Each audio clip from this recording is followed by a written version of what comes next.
Yeah, so I think it's a really fair point that you make, Gary, and it's really critical that we get a grip of projects like HS2.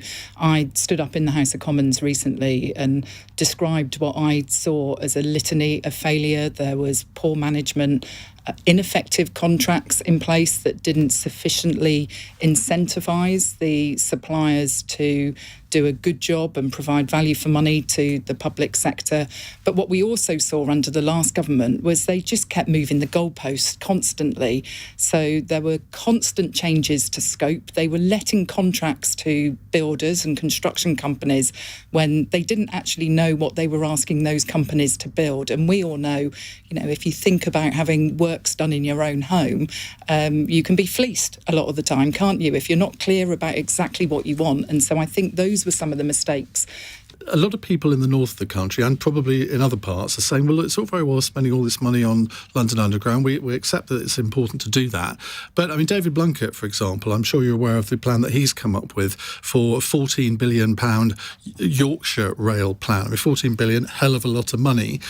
But shouldn't you be concentrating on things like that? So to bring the rest of the country and do what Boris Johnson kept saying he wanted to do, level things up. We're going to connect Newcastle down to Sunderland via Washington, which is a really important advanced manufacturing area over in Liverpool. Steve Rotherham, who is the mayor there, has got plans to introduce new direct rapid bus routes out to John Lennon Airport, out to the new Everton Stadium, out to Anfield as well. People who call in complain about Whitehall's mistakes.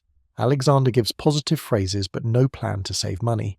Make sure you like and subscribe. Why put another runway in Heathrow, piss off the entire country, annoy the entire country, when you could just invest in expanding Birmingham Airport, make Birmingham Airport a proper international airport? Well, it's a powerful case, Heidi. Yeah, so the proposals to expand the third runway and build a new third runway at Heathrow that is a private sector scheme. And if East Midlands Airport came to me and said, actually, I want to talk to you about expansion plans, I want to put in a planning application, then, obviously I'd be really interested in talking to them, as I would any airport across the country.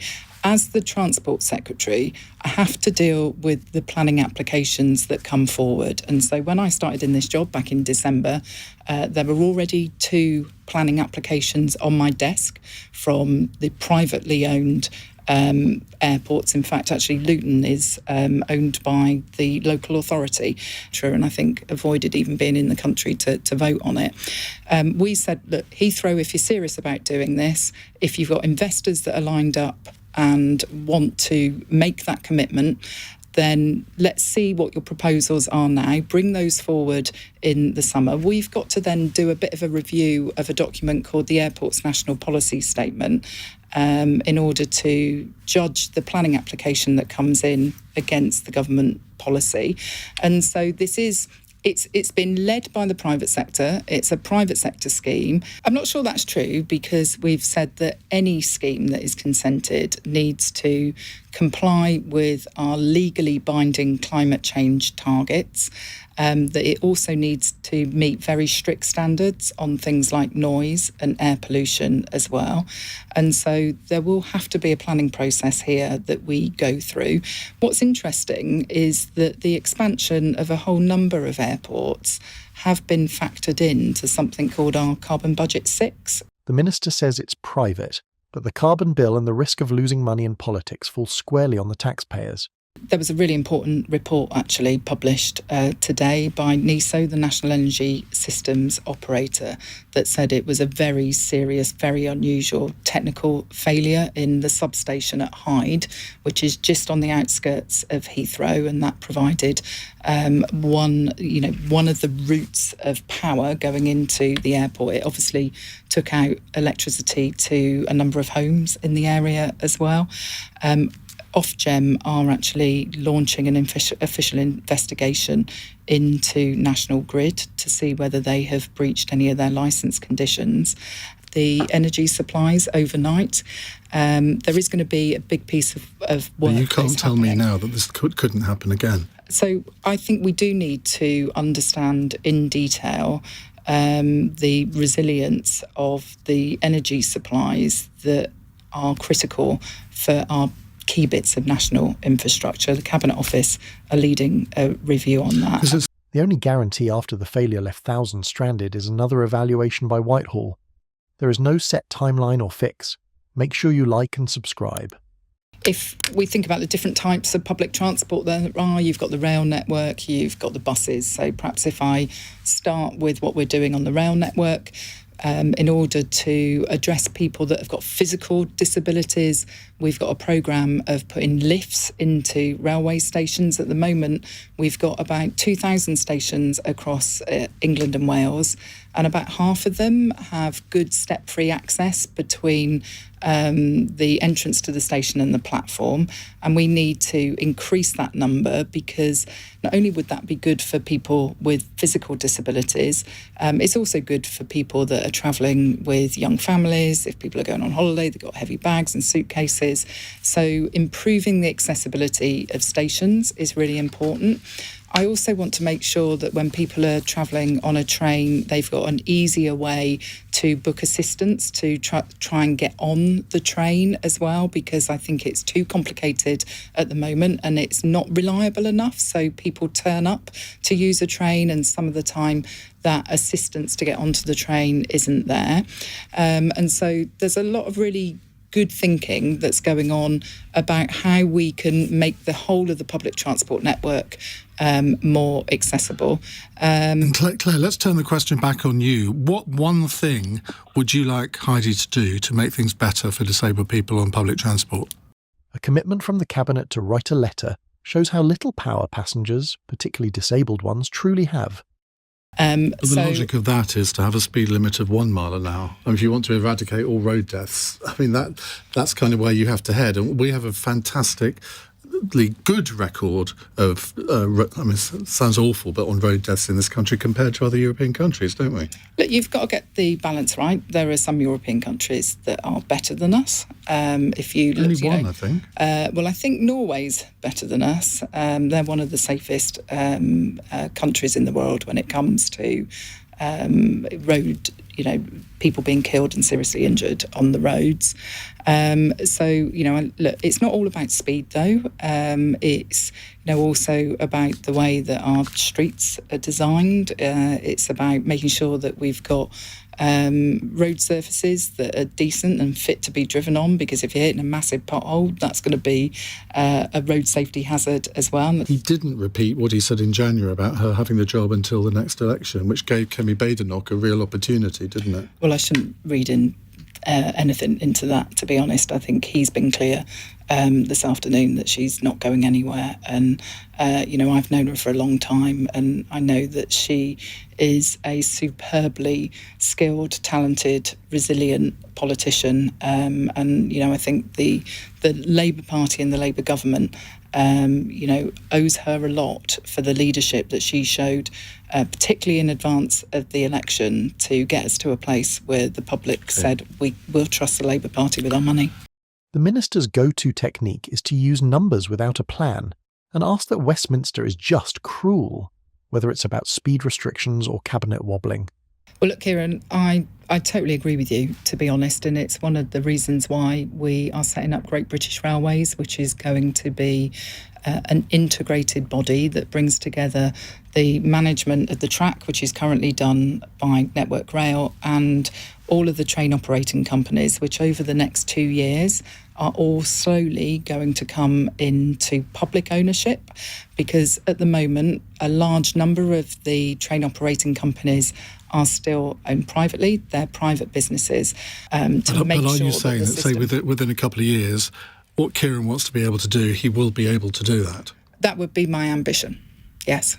Not commitment, though. So at the moment, Great British Railways isn't established. I need to take some legislation through Parliament called the Railways Bill, whilst we took the public ownership legislation through, which meant that when the contracts of the train operating companies come to an end, they automatically come into the public sector. For years, passengers are instructed to sit tight while Parliament sets up the body that was promised last decade. Make sure you like and subscribe. Yeah, good evening. Yeah. What would you like ask to my ask? question? Well, yes. Looking at the track record of all UK infrastructure works, whether it's in roadworks or train or NHS, it has a very poor record of finishing on time and in budget. In fact, it's a bit of a scandal. And should we really go on to the HS2 product, the HS2 project, particularly when it's cost so much and been so over budget? And I feel that it's just a big scandal. It seems like contractors are scratching each other's back. Now, we've got lots of plans to change that as a government and to improve the quality of services, but actually creating more capacity between Birmingham and London, which then frees up the existing track so that you can offer better local services as well. I think that is an important thing to do. People don't trust Whitehall construction anymore. The minister's best response is just look at the Lizzie line. Final question on this. We all remember that day when Rishi Sunak announced the axing of the Birmingham to Manchester leg of HS2, bizarrely in Manchester at the Conservative Party conference. Yeah, strange choice. Very strange choice. There doesn't seem to be any hope that you're going to revive that. Is that because a lot of the land that had been requisitioned has now been sold off? No, it's not for that reason. We are looking at how we address capacity constraints on the West Coast main line between Birmingham and Manchester into the 2030s. But you'll appreciate, as a government, we might want to do everything, but you have to set priorities. We have also recognised the importance of improving rail connectivity across the north of England, and I hope to be saying more in the weeks and months ahead on that. And so we've had David to prioritise. Blunkett could be a happy man soon. Well, I'm not going to make any individual promises to anyone on air, Ian, but I do. He only wants 2.4 billion by 2030, apparently. So, well, you asked me ocean. what it's like being the Transport Secretary when I walk through the division lobbies. Headlines about cash wow, but Whitehall still has a tight grip on the purse strings. So can I say, Heidi, back home in Swindon, you are my MP. I voted for you. My question is, do you plan to roll out a similar scheme to the B network rolled out by Manchester, working with TfL and Sadiq Khan, and potentially further afield like our hometowns, Swindon? What we've got in Transport for London is already an integrated transport system like that. So, if you tap into the buses, you can also then go and tap in with your credit card or your phone onto the tubes or the train. You have a daily fare cap.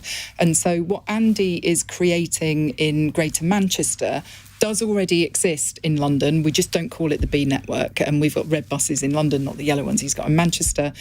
While the rest of Britain waits for the paperwork, ministers applaud one brand's success. Well, look, I think that Rachel is dealing with a personal matter, as I understand it. I haven't spoken to her this afternoon. I did drop her a text. But I think she is one of the reasons, along with Keir, why we've got a Labour government at the moment, because I think she convinced the public that the Labour Party could be trusted with their money and that on the really big decisions, she was going to get the calls right. We can't routinely as a country. When asked if the finance chief is safe, the answer is a song about loyalty, not a simple yes. From HS2 delays to people in wheelchairs being stuck, callers show how chaotic things are in the real world. Ian Dale makes the gaps even bigger. Alexander's answers keep coming back to future evaluations, working groups, and team loyalty, which gives listeners a lot of buzzwords but not many real solutions right now. Let us know what you think down below in the comments.